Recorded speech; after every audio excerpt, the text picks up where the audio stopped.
for me this evening. It's my pleasure to be able to introduce the Center for Contemporary Arab Studies Qatar Postdoctoral Fellow, Dr. Karen Rignall. The Qatar Postdoctoral Fellowship was established through a generous grant from the state of Qatar and on behalf of the Center for Contemporary Arab Studies in Georgetown University. I'd like to thank the state of Qatar for their continued generous support for this fellowship. Dr. Rignall holds a PhD in cultural anthropology from the University of Kentucky. She earned an MA in history and anthropology from the University of Michigan, Ann Arbor, and a master's in public affairs from Princeton University, where she also received her bachelor's. She conducted ethnographic fieldwork in southern Morocco with the support of the National Science Foundation and the Wenner Grand Foundation for Anthropological Research, and she's worked throughout the Middle East, North Africa, Sub-Saharan Africa, and with the Arab American community in the U.S. as well, on rural livelihoods and community development issues. Her research addresses how the meanings and uses of land figure into people's experiences of a changing rurality in contemporary North Africa. Her dissertation fieldwork in an oasis valley of southern Morocco specifically explored the relationship between land tenure and livelihoods as an ethical struggle over rights, subsistence rights, political authority, and the meaning of community. I'm sure we'll be hearing a lot more about that this evening. And in her work, she draws on cultural anthropology, geography, and political economy to explore an understudied issue in the anthropology of the Middle East and North Africa, namely the economic and environmental dimensions of agrarian livelihoods and rural social dynamics from a critical theory perspective. It's my pleasure to welcome you this evening and to welcome our speaker, Karen Rignall. Thanks.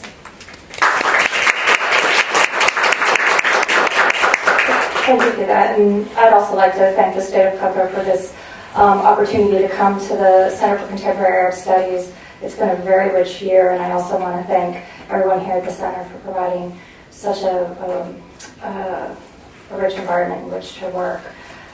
Today I'm going to present some new research that builds on fieldwork I conducted in 2010 in the arid south of Morocco. Vast steplands extending from the Atlas Mountains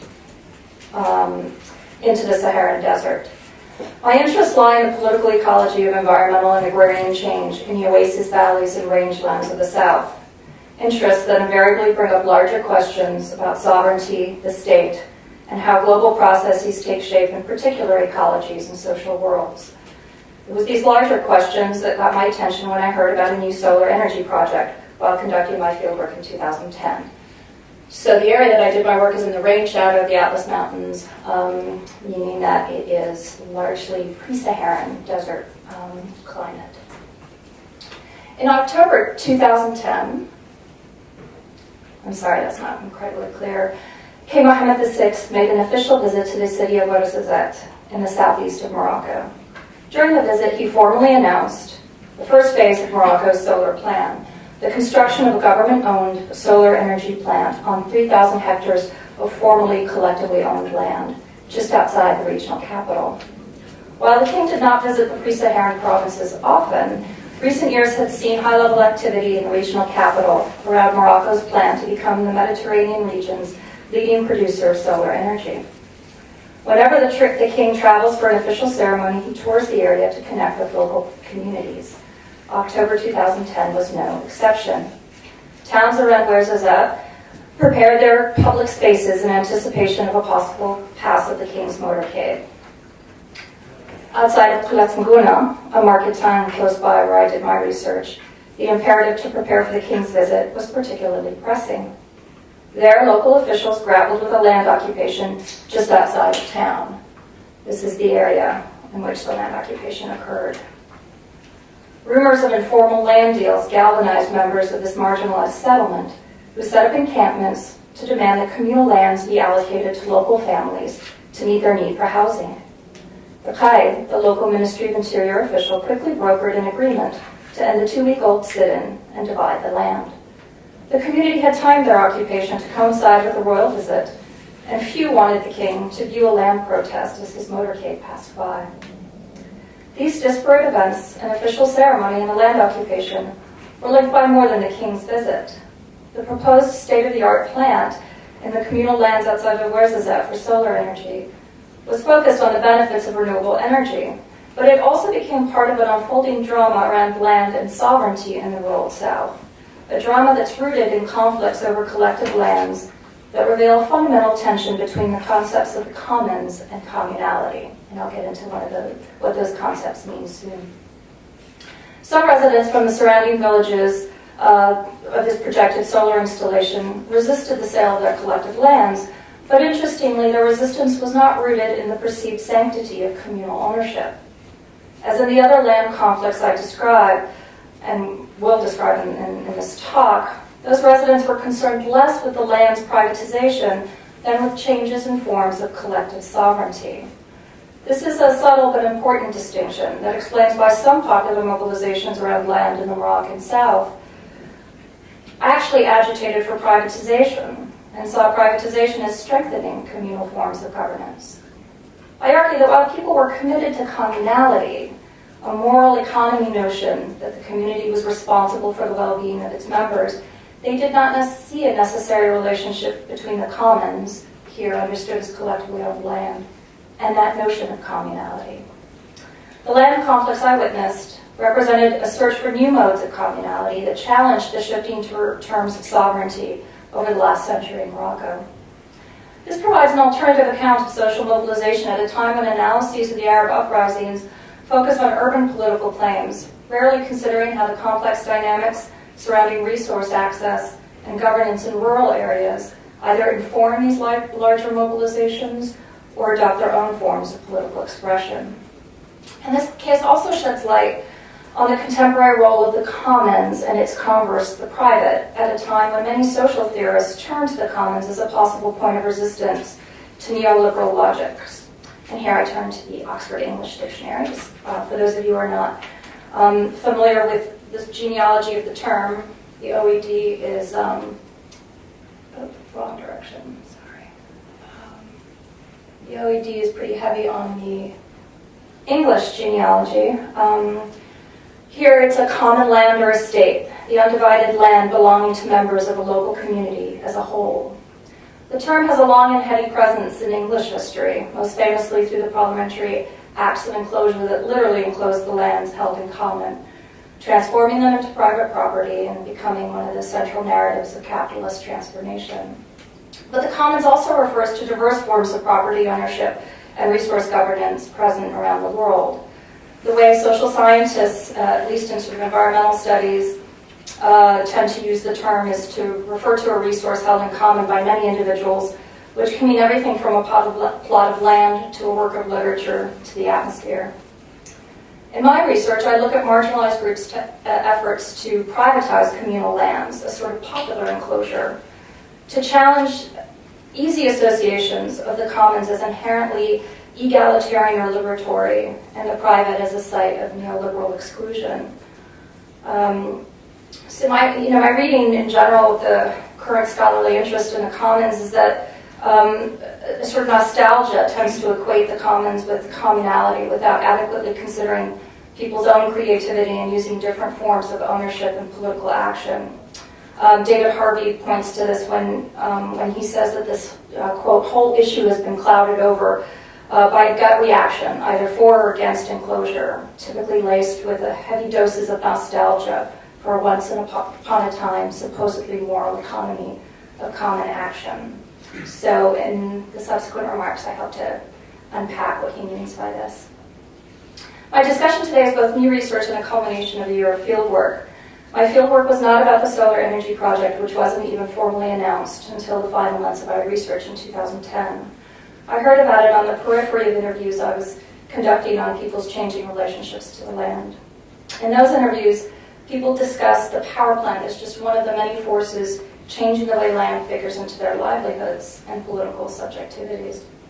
Projects like the solar installation were creating new values in land and accelerating dynamics of land use change because of how they introduced new modes of judging productivity in the arid steppe. I returned to Morocco this past summer to do interviews with residents and communities around the proposed plant, government officials, and political activists. So I'll divide the rest of my presentation into two parts. First, I'll describe how the solar energy project deployed discourses of productivity to construct the land as marginal, unused, and therefore available for development by the state. This line of argumentation contextualizes the energy project as part of globally circulating discourses around renewable energy. I'll then analyze the state's legal acquisition of the land to explore competing visions of land sovereignty between the Moroccan state and collective owners of the rangeland. So these lines of argumentation I'm going to be developing today, they run almost parallel to each other. And I'm kind of presenting this to you almost as a working paper in the hopes that you may be able to help me figure out whether or how I should integrate them. So first, let me address the solar plan as part of a larger set of discourses about renewable energy and regional geopolitics. The solar installation in Ouarzazate is the first phase of a plan to reduce Morocco's dependence on imported fossil fuels, which currently represent 95% of the country's energy needs. Over the next 10 years, the plan calls for developing 2,000 megawatts of solar energy capacity in 5 sites throughout Morocco's Sahara. I get in the wrong direction. This will bring the percentage of energy supplied by domestic renewable resources from the current 5% to 42%. So these 5 plants are, 3 of them are located in the southern provinces or Western Sahara, and one is in Ouarzazate and the other one is in the far east of the country. With a planned capacity of 500 megawatts, the Ouarzazate plant would represent one of the largest concentrated solar power plants in the world and would cost over $1.5 billion. The plan also aims to create a regional competitive advantage in renewable energy by developing, privatize is the term in French, developing a key national resource, the sun, exporting that energy to the EU by a high transmission wire that goes under the Straits of Gibraltar. With loan agreements from the World Bank, European Union, and other donors, the Moroccan solar plan is inscribed in the complex geopolitics of Moroccan-EU relations. The goal of assuring domestic energy security and contributing to global environmental renewal receives added purchase when joined with ambitious European benchmarks for increasing the percentage of renewables in the EU's energy mix. The map introducing what's called the Desertec concept for energy, water, and climate security illustrates what's at stake for Morocco and for Europe. So this map shows a green Europe linked by lines crossing the Mediterranean to solar and wind installations in the expansive brown desert of North Africa and the Middle East. When viewed at this regional scale, the Moroccan solar plan appears in reports as the first phase, quote unquote, of a European initiative to, quote, provide 15% of Europe's electricity by 2050 through a vast network of solar and wind farms stretching right across the Middle East and North Africa region and connecting to continental Europe via special high-voltage direct current transmission cables.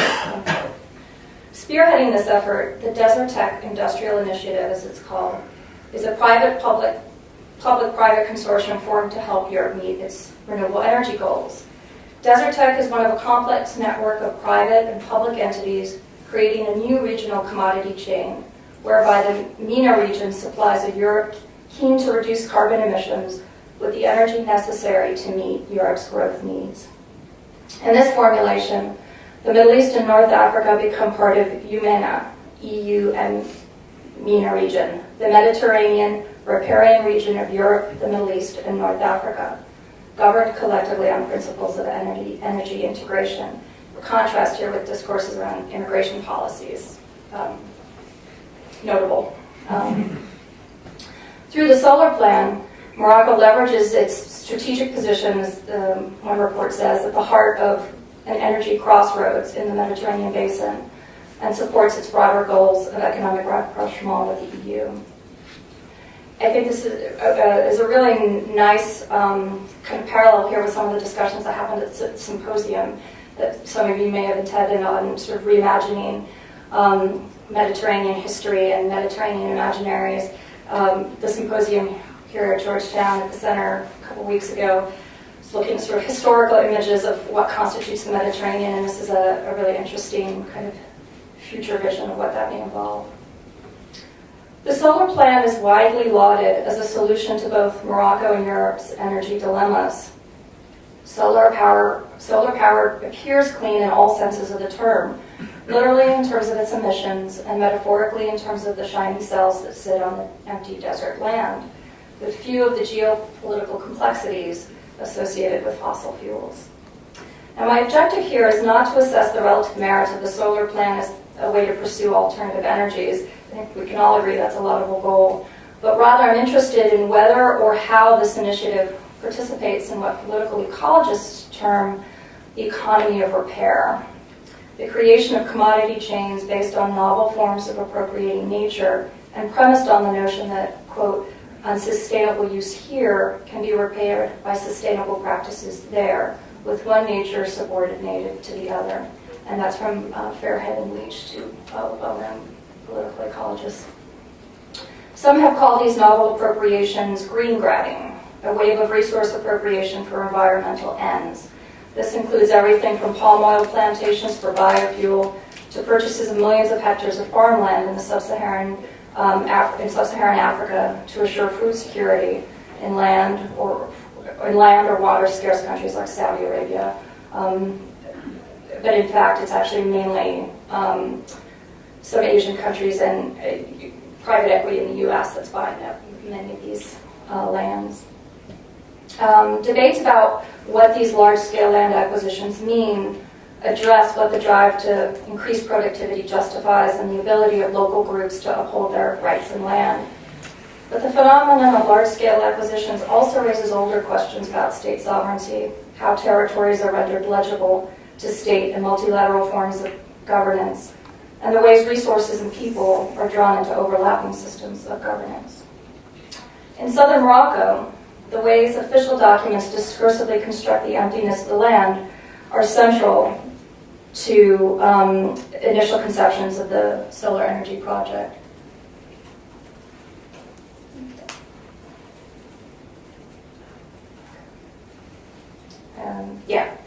So here's an aerial image of the plant's location from the environmental impact study. As the environmental impact study notes, the installation will be built on a plateau out of sight of the national road that skirts its southern perimeter, literally invisible to the surrounding area. Though transhuman pastoralists move their herds twice annually across the area, the study asserts that the plateau itself is not crucial to their routes. In emphasizing the land's marginality, officials describe how the project transforms the unused steppe into a productive resource for the national economy. And here these sort of images of barren and empty land are visually very powerful to convey that message.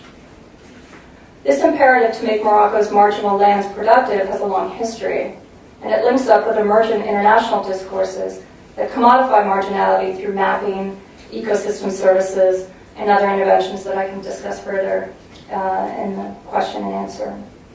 But such marginality is a social construction, not an environmental given, and land is only marginal in relation to a particular conception of productivity.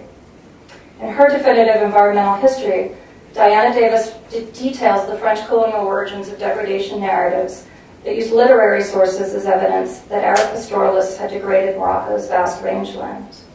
She marshals a variety of evidence to show that pastoralists are not, in fact, the primary cause of degradation. And extensive pastoralism is now accepted by range ecologists as one of the more sustainable land uses in the arid steppe. Regardless, colonial narratives were used to justify both outright expropriation of land and natural resource management policies that repressed pastoral livelihoods and themselves caused much land degradation. These narratives continue to have a legacy for the political economy of Morocco's rangelands. If the land slated for the solar installation in Ouarzazate appear unused, it is in part because conceptions of pastoralism as degrading are codified in land tenure and historical agrarian policies. These narrow conceptions of land use do not recognize the way that any given piece of land constitutes only one part of a much broader spatial, ecological, and social system. Rather, these conceptions participate in what political ecologists call an ontology of resource productivism that categorizes world spaces by their potential to be accumulated and commoditized for the global good or capital accumulation, or both. As part of the effort to understand green grabbing, this sort of a wave of resource appropriation, Scholars have looked at various techniques for mapping and categorizing resources on a global scale.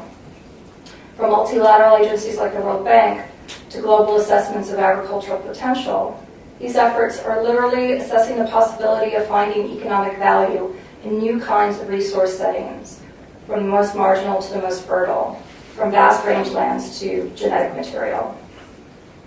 In this context, local officials in southern Morocco struggled to explain why some community residents around the plant were skeptical about the solar energy project. Since officials didn't see the land as valuable, they speculated that people in the region were culturally predisposed to care about the land, or it was just attachment, regardless of its productive possibilities. Such an argument is not necessarily that different from that made by scholars like myself, who would assert the multivalent cultural significance of land in an effort to counter productivist notions of its economic value. But such arguments would miss the changing importance of land in people's livelihood systems in pre-Saharan Morocco. On one level, it may be true that the particular plot slated for the installation had limited significance, as pastoralism has perhaps irrevocably receded as a central livelihood activity. Climate change and the commodification of the livestock sector mean that fewer people are using the steppe for extensive pastoralism. However, shifts in the relative importance of pastoralism don't necessarily lessen people's investment, either literal or metaphoric, in these collectively owned lands. Land that had been previously used exclusively by pastoralists were being mixed up now in new forms of valuation. Since the 1980s, people had been escaping the drought-stricken mountains to move into the steppe, giving them easier access to jobs in the cities. Others were expanding oasis agriculture, while growing urban centers appropriated land for city services and housing. People talked about how speculation and rising prices were taking hold in communally owned lands that had never been subject to market-based transfers before. Land was acquiring new kinds of economic value, meaning that each plot mattered not necessarily because it was used a particular way, but because it might be worth something, if not now, then at some point in the future. This broad recognition raised the political stakes of debates about how collected lands would be governed and sold, especially on such a large project as the solar power plant. So I'll now turn to the Moroccan state's acquisition of the land for the solar installation to explore these larger questions around land governance. So the land, I've mentioned how the solar plant tends to construct land as many of the sort of large solar projects do, is both barren and a source of unlimited bounty, a resource that can be sort of offered to Europe, not simply through trade, but through integration. Tanya Murray Lee, an anthropologist who works in Asia, calls these sort of discursive maneuvers resourcification, making things or phenomena available for appropriation or commodification. So it's sort of a pre-commodification. Resourcification, it's not an elegant term, but it's evocative. It implies a certain legibility, where the landscape is not only cataloged and mapped, but made available for governance as well as appropriation. So I'll turn to how the state rendered this land legible to explore how it provincialized the universalizing discourse of solar power as a global good. There's a pragmatic element to this, the way grand projects take shape in everyday practices and technical competencies. But looking at the micropolitics also suggests the ways that the state used this project to assert state sovereignty in new ways. With an understanding of the political visibility of the project and a commitment to local development, the Moroccan Solar Energy Agency closely followed the law, actually, in acquiring the land from its collective owners, the Enclosures ethnic collectivity or tribe, as laid out in French protectorate indigenous policy and land law. So the French governed Morocco from 1912 to 1956 and set up a juridical structure for collected lands that still governs land tenure in Morocco. A 1919 colonial decree placed Morocco's 12 million hectares of collectively owned land under the tutelage of the French Protectorate's Office of Indigenous Affairs. Moroccan tribes retained official ownership, but the office established procedures for what it termed the rational distribution of those lands for economic development. A committee composed of Indigenous Affairs officials, along with a representative from the relevant tribe, weighed proposals for allocating collective lands for individual projects or public works. In the atmosphere of early colonial land grabbing, these procedures resulted in the French expropriation of millions of hectares of the most productive land. Though few people in the rural South were aware of it in 2010, this 1919 decree has become more, not less, relevant in structuring land tenure in the contemporary period. The Office of Indigenous Affairs is no longer, but the Ministry of Interior inherited its tutelary authority and currently coordinates those same committees charged with allocating collective land. The ministry also keeps bank accounts of tribes receiving rent or other fees from transactions involving their land. As the local ministry official described to me, these collectivities have no access to or control over those accounts. They can't see their balances, and the money has accumulated for nearly a century. In 2003, the province of Ouarzazate set up a community development fund to finance projects with this cash reserve. The Ministry of Interior couldn't trace exactly how much money was due to each tribe, and there's a complicated set of problems around doing this throughout the country. So they didn't attempt to distribute cash directly to members of the collectivities. When I did my fieldwork in the South, many people had little understanding of this juridical system, which explains why many question the sale of the land to the Moroccan Solar Energy Agency.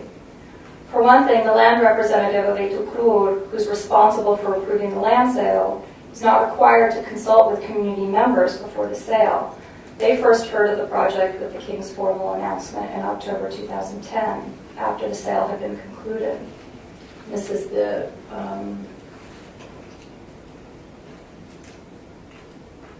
that's the series of documents that is appended to various official reports. That's the approval of the Ministry of Interior Committee. People expected to receive monetary compensation for the land and were surprised to learn that all of the proceeds, nearly $4 million, would go into an account at the Ministry of Interior. Instead, the money would be used to finance development projects. As some people reported to me, they felt the tribe's own money was being channeled through the state as part of a promise that they would benefit from the solar plan. Some residents felt this episode raised questions about the meaning of popular sovereignty in these collectively owned lands. The colonial state had progressively eclipsed the governance authority of tribal institutions and absorbed collective tenure regimes into a land management system that was simultaneously rationalized and opaque or difficult to understand. It narrowed the meaning of ownership, funneling tribal monies into state-controlled accounts. If sovereignty had once been rooted in regional forms of governance over land and people, it had been transformed through this system into a narrow conception of property ownership vested in the person of the tribal land representative and supervised by the Ministry of Interior. French policy had begun a process of reconfiguring sovereignty from a diffuse authority held by multiple polities to a univalent relationship between subjects and the central state. But this was a paradoxical process. State policy simultaneously challenged tribal sovereignty and sustained the tribe as a juridical entity by retaining the institutional infrastructure of colonial property law. So this brings me back to the vignette I started with, the land occupation outside of Platanguna, timed to coincide with the King's visit that led to the distribution of lands to local families. On the surface, these two disputes seem to have opposing aims. In the case of the power plant, people protested the sale of the collective lands, and in the land occupation I described, people demanded the division of collective land. But I argue that the underlying claims were quite similar. Using the language of subsistence rights and community belonging, people claimed the right to determine what happens to their land was the most appropriate and the most compelling claim that they were making, even if that meant private appropriation and the terms by which they would benefit from, they wanted to claim some right over the terms by which they would benefit from rising land values. People were challenging forms of collective land tenure that betrayed their notions of communality and ethical obligation. It took me a while to understand what was going on here in the course of my fieldwork, I had assumed that calls for privatization were incompatible with this kind of assertion of communal obligation. But in case after case, people asserted a deepening of what they called the communal spirit when they won such conflicts over land. So I documented a number of these. In this one mountain community, residents had divided their collective land amongst themselves as a strategy to resist elite expropriations that have been going on for about 3 decades.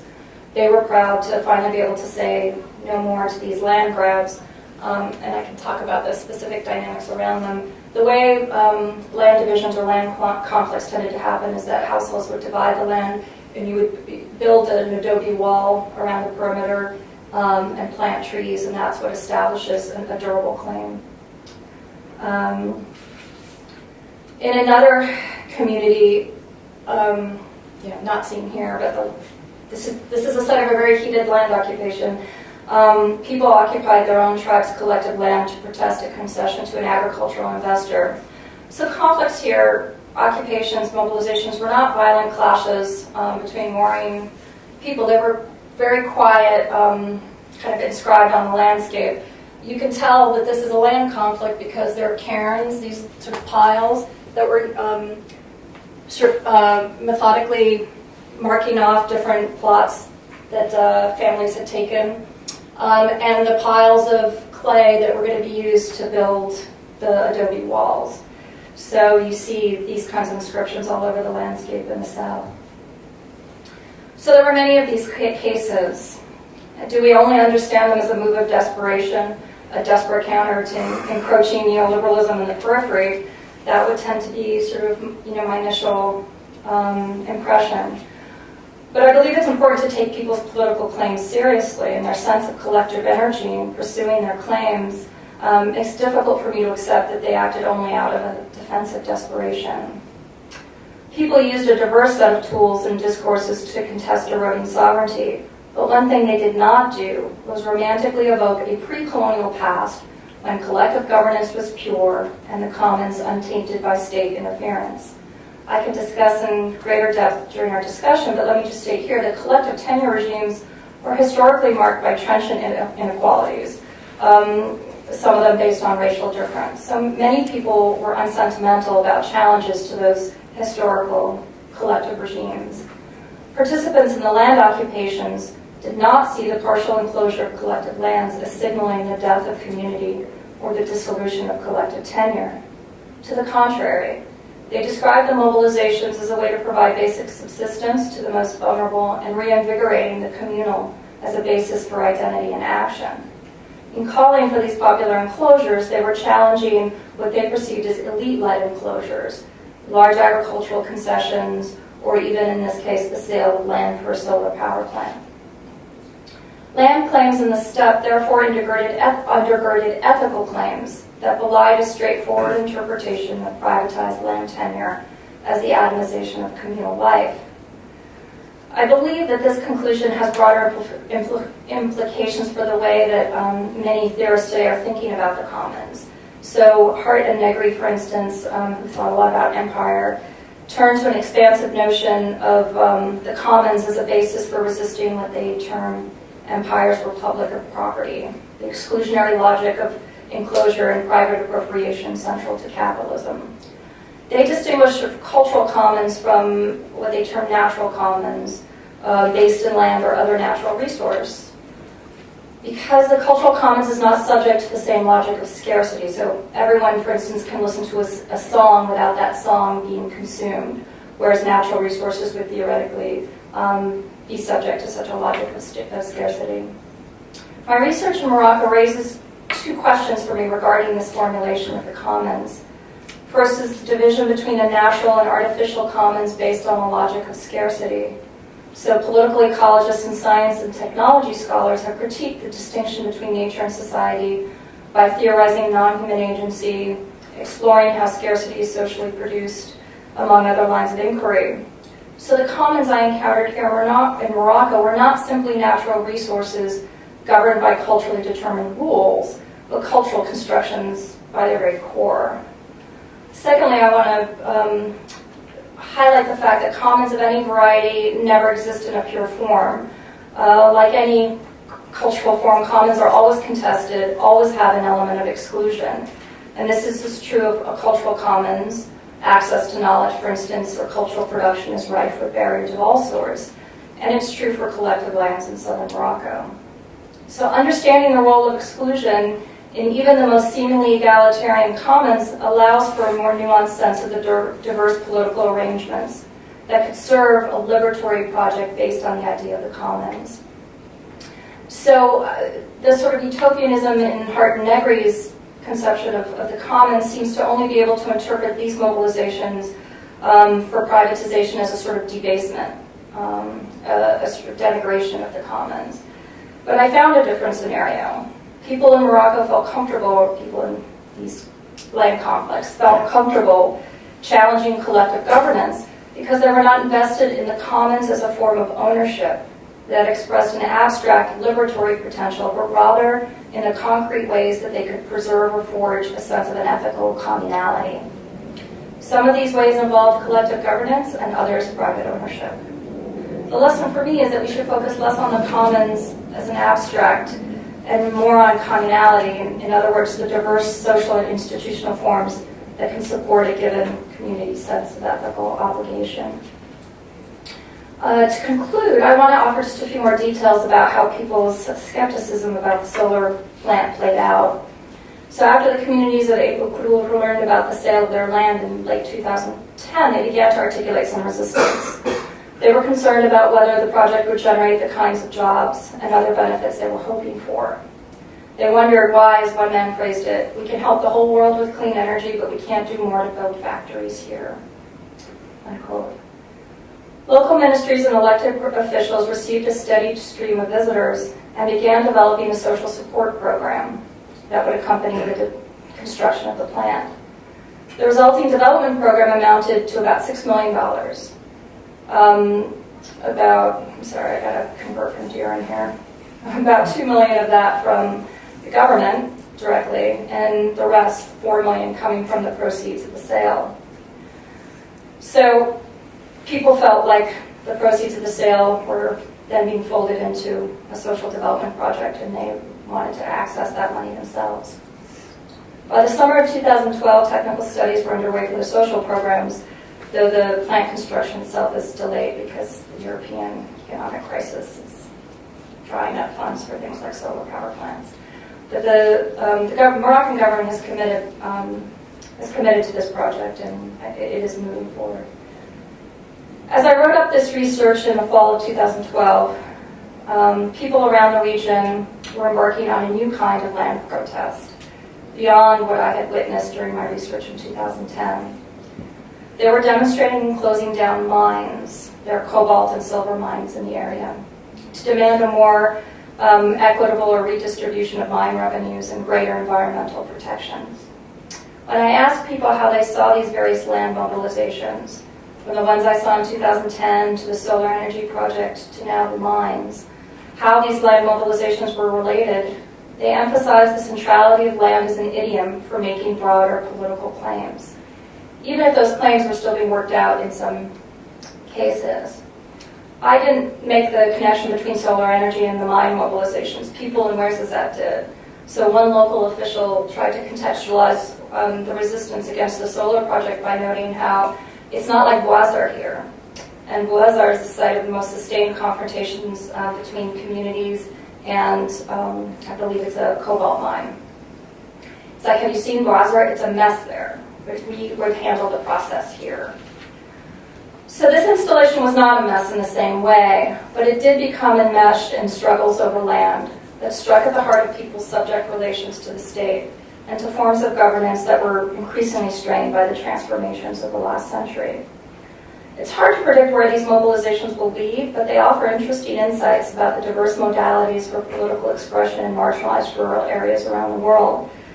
In celebrated cases like the landless workers movement in Brazil or the Zapatistas in Mexico, sophisticated use of rights-based discourses or indigeneity frame organized social movements that have linked up with global networks. That's not the case for Morocco, at least in this area. The Amazigh Berber movement has definitely done that, but not in these mobilizations.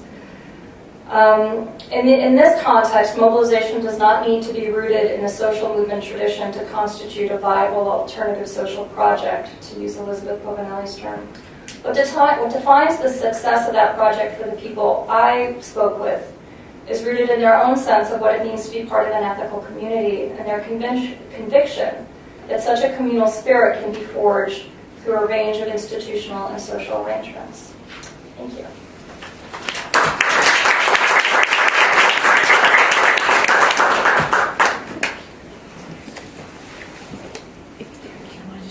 Yeah, I'll be happy to take questions or suggestions. Questions?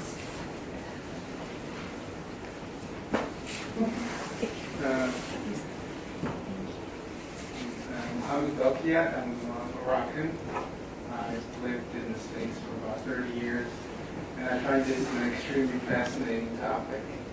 I'm an engineer. I have no association with the projects going on in Morocco. So we heard so much about these energy projects, but we never heard about the people. This is the first time I hear about the local population, so it's very fascinating to me.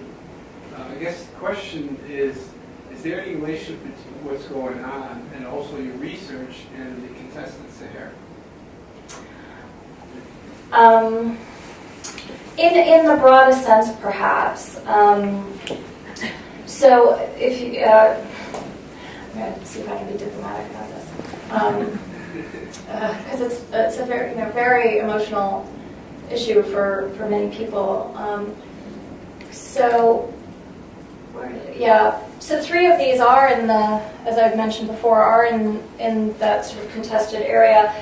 It also happens to be, the most highest rates of sun kind of coverage. So there are reasons, technical, that you could put it there. But sure, some people have conjectured that it's a part of state territorialization efforts to sort of increase, Morocco's commitment and presence in the Saharan provinces or Western Sahara. So, it's part of a broader dynamic that's also occurring around regionalization. I think a lot of the dynamics changing the way a local government and investment projects happening in Morocco are driven by concerns regarding the Western Sahara. So there's been efforts to sort of devolve authority from the central government in general to the regions and to the provinces, and I think that could also be related to this. But I would also say that kind of local mobilizations around this are not in those kinds of explicit terms, because there's quite universal support, I think, for kind of Moroccan sovereignty claims in Western Sahara in this area. There are a lot of other issues that people in this area have with the Moroccan central government, but around Western Sahara is not one of them. Can I ask one more question? Everyone else is Yeah. Also, I'd like to hear if at all you came across issues about water in the area, because these solar projects are going to need some water, and the land is partly water. So, is there any discussion about that? There is, and I just kind of bracketed that for time considerations. There's a big issue around water. They're going to take about 5 million cubic meters of water to do cooling and cleaning in the plant, and from this lake, which was created by a dam. It's interesting. Land and water in this area, the rights are what they call married. So if you own land, you own the rights to water that come with that land. When you have that kind of water put in a sort of artificially created dam, that water then is unrelated to anyone's land rights, and it sort of becomes state property. From in theory, the government controls all of the water. So there are concerns about it, but there's little basis on which to challenge those water uses. So is there any studies or any research papers or anything like that? Yeah, they did do extensive environmental analyses, but I think one of the things that marks the sort of ecology of this area is tremendous uncertainty and wildly oscillating to drought cycles. So they know that, obviously, but I think there's a lot of concern that adequate planning around the water hasn't been done. So finally, last question is, considering that this is going to be a multi-billion-dollar project, I don't want to give the impression that I'm against these projects. I'm an energy engineer. I'm actually very supportive of these projects. Multi-billion-dollar projects, and I've heard you only list about $10 million of local development. Like $4 Yeah, million it's expensive to build these plants. This is not like your traditional image of a few cells on the window of a house. This is a major power plant. It's a big, big plant. The technology is not necessarily fully refined either, so there are questions about it.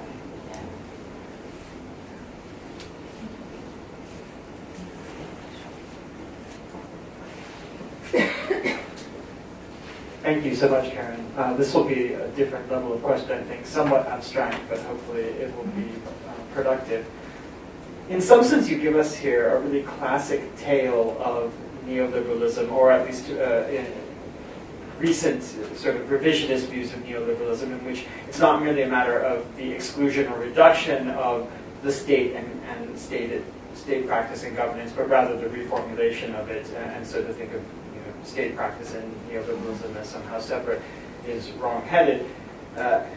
And it seems to me that indeed linking this to political ecologies broadly makes a whole lot of sense. What's so surprising in the story, I take it, is that in the particular community, modes of resistance are taking shape through privatization, which we would typically not expect, right? So I guess in some sense is actually a pretty simple question. What exactly does privatization look like here? How is it forging these bonds of this moral economy in the particular place? Because I still didn't quite have that sense. Well, is it impossible for these people to imagine their own moral economy outside of privatization now? Or I'll leave it there. No, thank you. Well, privatization here, in certain respects, is very instrumental. It's about removing land from one system of collective governance that people don't have control over to local systems of governance at the village level where people have continuing informal systems of resource management. So there's always been private land ownership here. It's milk. It's known in Islamic law.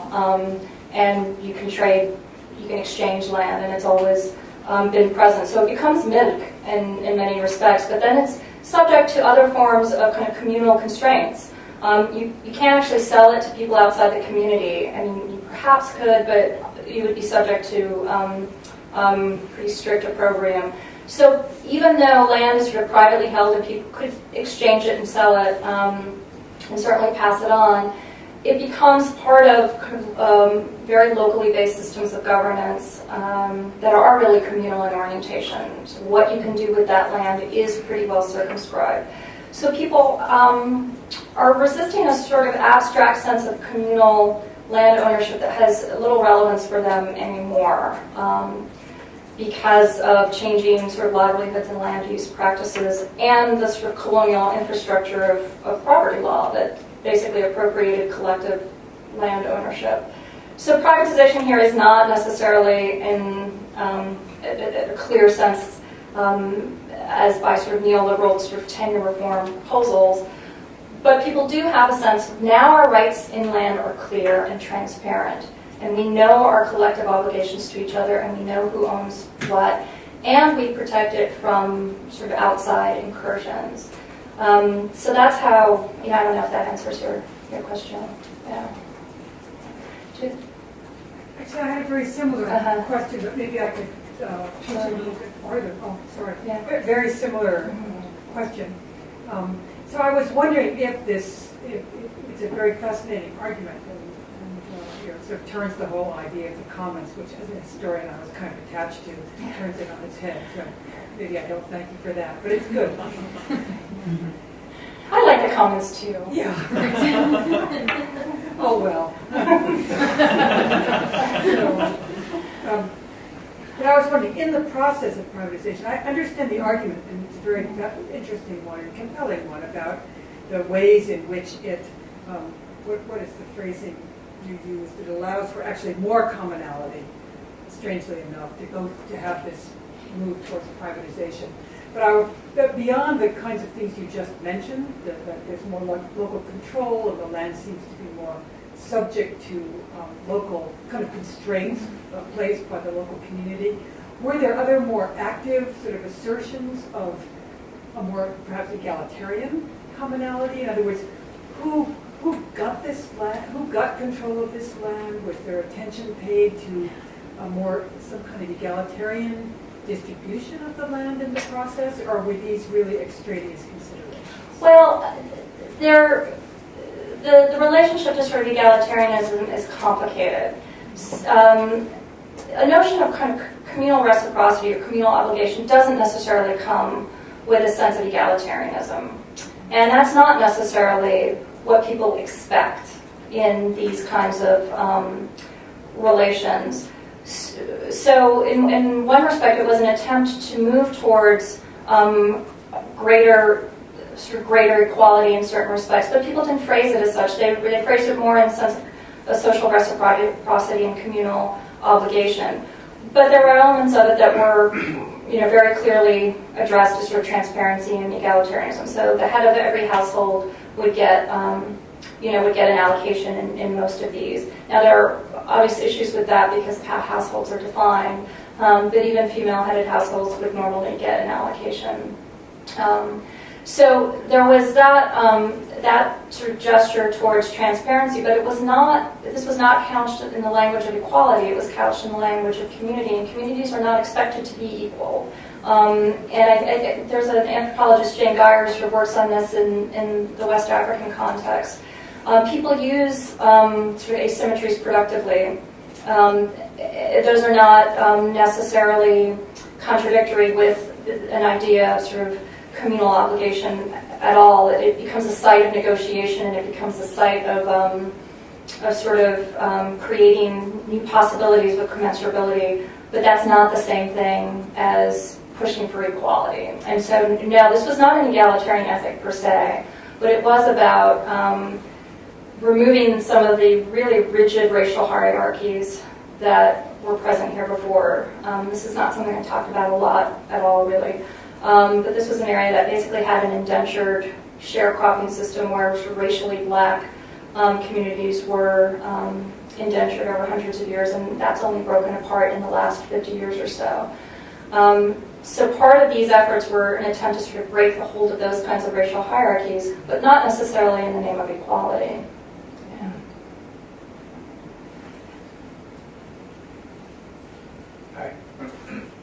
Hi. So I wanted to ask, you mentioned this sort of lack of nostalgia for the kind of pre-colonial ideas about land, those sort of pre-colonial commons, I guess. But I'm interested in this 1919 decree and how, and you mentioned there was some sort of surprise that this is kind of still in the books or still, the kind of organizing principle. And I wondered if your informants kind of expressed any form of protest or indignation or anything like that around this law and its sort of perpetuation in the post-colonial period. Yeah, I mean, people, as you may imagine, don't have a clear sense of, what the law says or how, but there's a system of collective tenure, and that's what people were very vocal in their dissatisfaction with. And in many cases, they only became aware of the system of tenure, when these kinds of expropriations arose. This was an area that was very marginal to the French colonial project and only came under French rule in 1934, 20 years after the protectorate was established. So a lot of the land expropriations had already happened elsewhere in Morocco. There was very little interest in acquiring land in this part of the country. So to a certain extent, this is almost like collateral damage to laws that were meant to sort of expropriate resources elsewhere in the country. But that was the law of the land in terms of how the Ministry of Interior literally governed these lands. And so people absolutely did take issue with it. What they took issue with often was the state, as opposed to their collective land representatives. So in the structure here, you have a collective land representative that's sort of from your region and ostensibly is your representative. Some of those representatives were really strong advocates for their community and sort of resisted efforts to give land concessions, and others basically signed off on anything. And in those cases, few people would say anything overtly about their land representative because they're influential and they live in this community, and they would tend to focus their ire on the state, sort of vaguely defined. Land in Morocco is becoming one of the most important political issues, and it's something you would never know by sort of reading the press or sort of following, particularly the sort of February 20th movement. Sort of urban Moroccan activists don't have a sense of the salience of land issues in not only as an idiom, but in literally questions of subsistence and in kind of organizing protests, because elsewhere in Morocco there are more violent and serious confrontations around land. And the more I sort of talked to people, the more they said, land is the issue in Morocco, trying to sort of give me the urgency of it. So it's very politicized, but there's also just this incredible deadlock around changing the land structure around collectively owned land for many reasons. Yeah, so I guess I'll ask you a question about these two strands, or linking the two scales of what you're talking about. And it's not really a fully formulated question, it's just sort of a set of thoughts that maybe you can then muse on further because you actually know something. So, in the sort of more local level struggles that you're talking about, it strikes me that the terms of the contestation and the transformation are very concrete, which does mean not sophisticated, but concrete, actual relationships, changing social forms, community as a specific thing, not as a generic. But in terms of the larger scale of appropriation around these, the solar project, that the terms become more general or generic, both in terms of the law, which is, as you described, as sort of a general law, really that was developed, as you just said, for elsewhere, but is impacting here, but also that the terms of address are the general state rather than the specific relationships. And I wonder about one, to what extent are there linkages in the or relationships in the claims that are being made across these scales? Are they really different, or is there some kind of gradation, or how are people seeing those, and to what extent it also seems like, and maybe this is easier because of at the local level, that this is where the success is happening, where people are actually able to make change in this concrete arena and not so much another arena. And do you see ways in which there is a way to kind of scale up, scale out the kinds of strategies, tactics people are using to make changes for their lives in relation to state level and regional? I mean, it seems a little daunting, but no, I don't actually. Not that was a yes or no question, but I think it's a question that's starting to be opened now in new ways, because people are linking different mobilizations in ways that they hadn't. So people are linking mine mobilizations and land conflicts, but it speaks to sort of larger questions of governmentality or governance in the way the Moroccan state sort of intervenes, which is to sort of maintain a certain level of opacity and distance and sort of play a role as a sort of social mediator, and so to distance itself from any local governance issues. So these kinds of challenges are not, I think Povinelli makes a distinction between sort of phonos and logos, right? A change to the sort of system and structure versus just noise. And these are noise. It's people winning individual victories in concrete local circumstances, as you mentioned. But there are interesting sort of developments. So I was talking to a human rights activist, and where is this at? There are regional human rights committees as part of the sort of reconciliation process that happened 10 to 15 years ago now. And as part of the kind of regional human rights commissions, they sort of take complaints, they do monitoring, and they sort of marshal the kind of reparations process. They said that they're getting more and more people who are coming to them with land complaints. And they said, we don't know what to do with this. because this is not traditionally the domain of sort of human rights as they've been constructed in Morocco.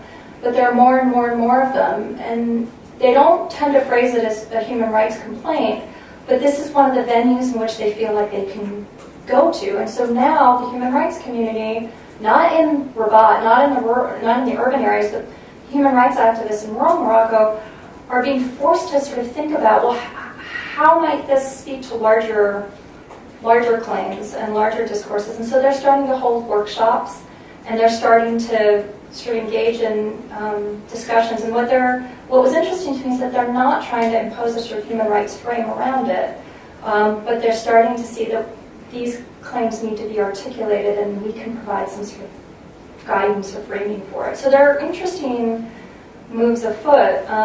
Land law would be a very difficult thing to change because it's absolutely explosive. If you were to divide land law, if you were to divide collective lands, if you were to kind of create a sort of rationalized or transparent sort of ownership structure, you would have to start identifying who's a member of a tribe and who isn't. Tribes were never defined under French law, and they were never defined afterwards. So defining both what they are and who would be a member of them would be something no one wants to touch. So these may be other avenues. But in terms of, addressing scales, I'm wondering if kind of, Latourian network theory may be even better. Instead of just thinking about scales, you sort of think about the sort of different strands of a network, and I'm not quite sure how to jump the different terms of dress, as you say. Yeah.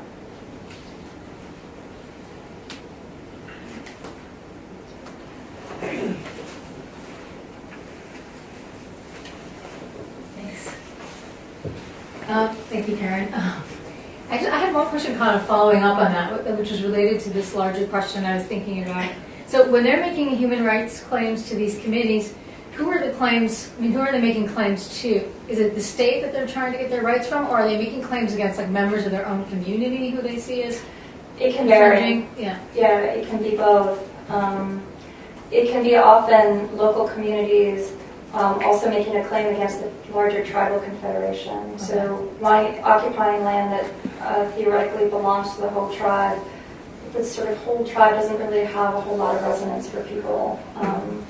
So often, I ran into all sorts of disputes. Obviously, there are personal land disputes, and families were messy everywhere. But these were often directed at other members of the community or other members of their sort of social world, but often sort of the state broadly defined. So one question I had, because you had talked about this sort of challenging elite-led enclosures, is how much violent, and you've also implied that this has been less violent and less messy than other areas, but because it involves this kind of internal conflict, does it get violent? No, that's not entirely true. There is some occasional violence. It's all relative, I guess. I'm familiar with the sub-Saharan African literature, particularly in those sort of dry lands of like the Horn of Africa, where there's automatic weaponry and massacres. This is not on a scale. In 2010 there had been a killing the year before over pastoral land use, but that had been the only one in a long time. It used to be quite violent because people were, tribal confederations were struggling over various resource rights for a long time. But it's not particularly violent, I have to say. Which is great. Yeah, that's a good thing. Yeah. Russia? No, I have a minor question, actually. You mentioned at the beginning, in the first part of your talk, I'm not sure I'm good at this, talking. You mentioned sovereignty, and if I understand correctly, you seem to be saying that there are certain local claims of sovereignty over the land. Yeah. If so, then what do you mean by sovereignty on that at that level? I can imagine sovereignty, on the level of the state or state sovereignty. But what does it mean to talk about sovereignty over land on a local level? Right. The parallels here, I think, are with American Indians a little bit. So in the kind of larger project, I hope to explore that a little bit. because there were sort of, there are many aspects, of course, that are vastly different, but the sort of juridical relationship is a little bit similar in the sense that there was sort of collective sovereignty over both land and people. So it was groups held control not over a specific bounded area of land, but over this sort of relational thing between land and people. This area had never been controlled by the central Moroccan state, by the Sultanate. So these kind of tribal confederations were literally the governance structure for this area. And a lot of segmentary theory and anthropology got developed here, for better or for worse, because there were tribes and the tribes governed. And so when the sort of state projects of territorialization sort of arrived with the French, which was the first time there was literally state control over the entire sort of territorial area of Morocco, the sort of terms of sovereignty started to shrink. So what these sort of governance structures controlled progressively shrank over time for obvious reasons. States, takes away governance powers that the tribal sort of leaders used to have. I mean, they governed everything. This was the state. And so what it sort of became narrowed down to is this idea of control over land. And the juridical structure of collective land still sort of retains that. It's that this is an area that these collectivities have sovereignty over, but it has become ownership, has become property. But people link it to a broader sense of sovereignty because that's their understanding and their sort of sense of historical connection. So effectively, it's property claims. At least it has become property claims rather than. Yeah, that's not the only limit to it though, and this is, I think, the kind of interesting and submerged thing. The Moroccan state has a lot of legitimacy. The king has a lot of legitimacy, actually, but the state, locally understood, does not. So this is about also people finding a legitimate way of articulating a desire to keep the state sort of away. So there is an element of sort of sovereignty discourse here about retaining a sense of autonomy and distance and independence from a central state. But it's difficult to get at analytically because it's not really articulated very well. But I very much got the sense from how people talked about their sort of victories when they did win sort of land conflicts. It was about sovereignty questions. It was not just about getting ownership of property. Yeah.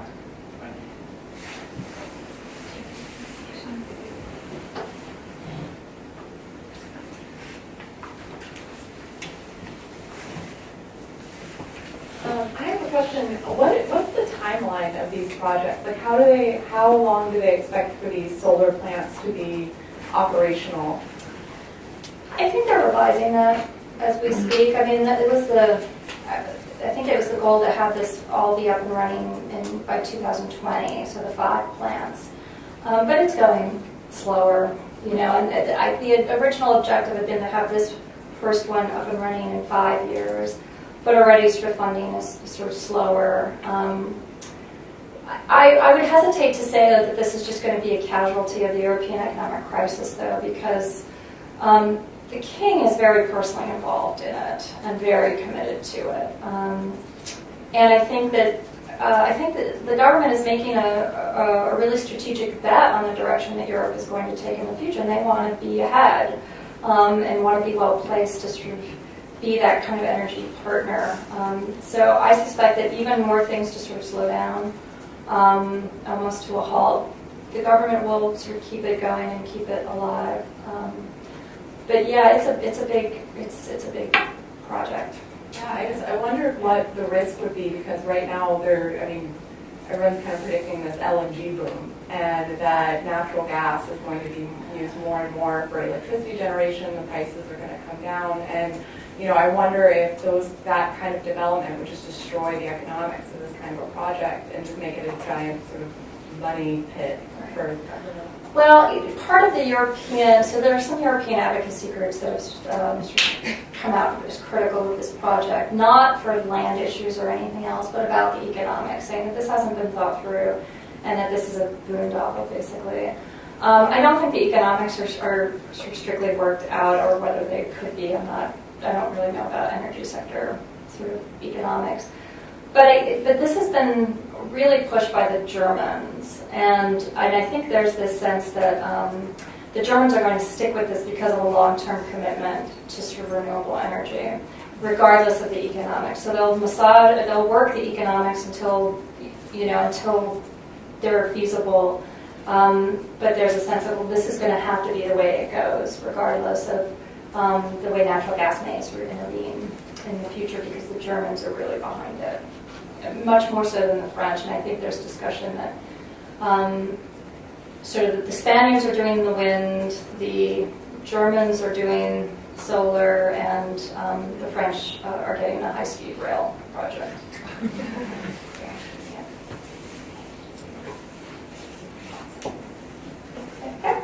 Are you exhausted yet? No, keep on going. This has been helpful. If you're exhausted, I'm No. happy to refrain. Maybe I'll just speak like this and you can hear me. I guess We're recording, that's why. Oh, we're recording the Yeah. video. Sorry. I wanted to pick up yet again, and perhaps you're exhausted by thinking about this, on the issue of sovereignty that Raja raised in connection with this issue of scaling up that Ilana raised. Because, well, a couple of haphazard thoughts. First, you used a really provocative phrase at one point, something along the lines of land becomes the necessary idiom of sovereignty, or perhaps a metaphor for sovereignty, and that sparked off a lot of thoughts, namely that nationalisms of all sorts have always used land as an idiom and metaphor for sovereignty. And so that's interesting. But in this new context that you're describing, land is simultaneously privatized as a means to a better form of communality, and then also an idiom for sovereignty for that reason. And so I'm sort of thinking, well, why doesn't this scale up? And then thinking about forms of sovereignty that do scale up, and of course, whether it's the 20th February or Tahrir Square or anywhere else, in the wake of the Arab Spring, popular sovereignty in MENA is something that people take seriously now. So this is, I'm sure, beyond what you're doing with your specific project, but are there lessons for this sort of general theorization of sovereignty, and in particular for the way that popular sovereignty as mass spectacle and as demographics in MENA has been mobilized in recent years in your research, where you don't find those scalings up occurring quite in the same way? Well, I think to a certain extent I'm going to defer, because this is sort of unfolding as we see, but I think the question of popular sovereignty is really interesting, and so the sort of general consensus is that the February 20th movement has sort of fizzled out. There's no sort of institutional sort of backbone to it, and the kind of staying power is just not there. But I think people have a sense that the people that I talked to, sort of human rights activists and people involved in these kinds of land conflicts, first of all, didn't see what they were doing in relationship to the Arab Spring at all, in relationship to the February 20th movement at all. And they saw a great durability, because there's a sense that this is coming out of kind of customary modes of governance, in a very sort of political use of the idea of customary. There was a language of, we're using sort of authentic institutional structures, things that for us were always about governance. This is mainly about institutionalization, as opposed to sort of flurries of political claims and kind of frivolous demonstrations. This was about sort of building structures, and that's the way people tended to view it. So there may be sort of interesting ways in which that kind of links up with one another and gets sort of scaled in particular ways. But no one really wants to phrase this as a challenge to the state in fundamental ways. No one had those kinds of basic structural claims about the legitimacy of the state, full stop.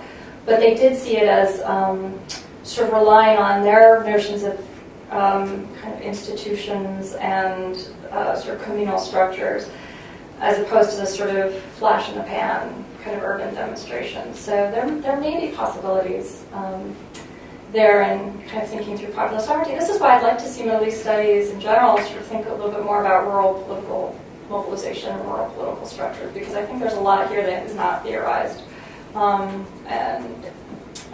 It's not just in relation to sort of urban forms of protest, but their own idioms. So I don't know. Sorry. Yeah. I came in a little bit late, I apologize, but I don't know if you had mentioned this, but we've heard of domain lands, and I want to know how that relates to the commons.